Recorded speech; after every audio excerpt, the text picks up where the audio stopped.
Kanhaiya Kumar to challenge Manoj Tiwari in North-East Delhi. Manoj Tiwari questions Congress nomination of Kanhaiya Kumar. In a significant move ahead of the upcoming Lok Sabha elections, the Congress party has announced its candidates for 3 key seats in Delhi. Among the notable candidates is Kanhaiya Kumar, who will be contesting from North-East Delhi, where he will face off against BJP's Manoj Tiwari. This marks Kumar's second foray into Lok Sabha elections following his candidacy in 2019 as the Communist Party of India nominee from Bihar's Begusarai, where he was defeated by Union Minister Giriraj Singh.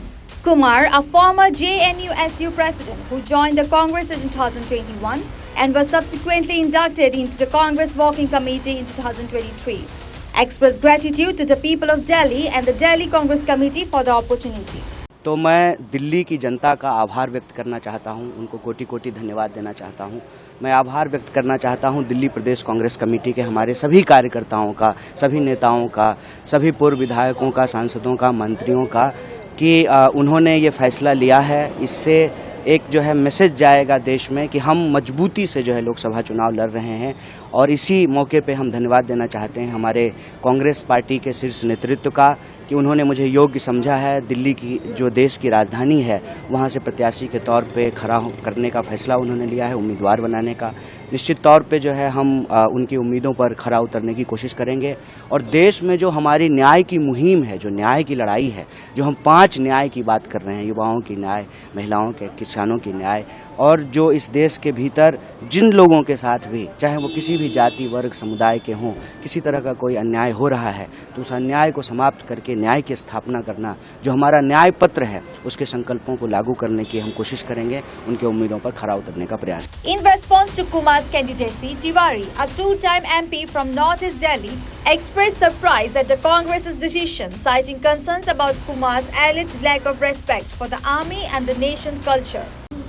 देखिए, हम तो अपने लोकसभा क्षेत्र में भाजपा के प्रत्याशी के रूप में अपने पीछे किए गए कार्यों के आधार पे लोगों से प्रार्थना कर रहे हैं, लोगों से बात कर रहे हैं।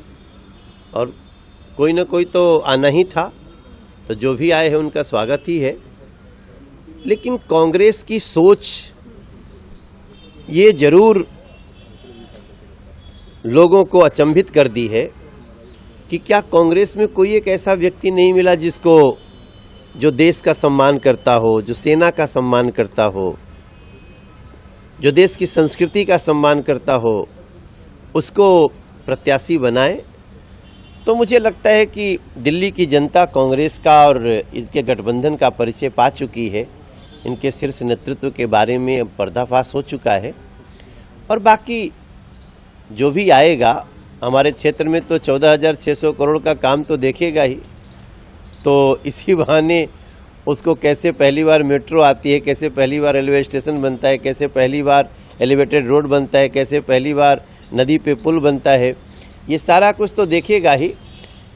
और मेरा मानना है कि जो भी आया है ना, वो 40 दिन के भ्रमण पे आया है, वो भ्रमण करके चला जाएगा।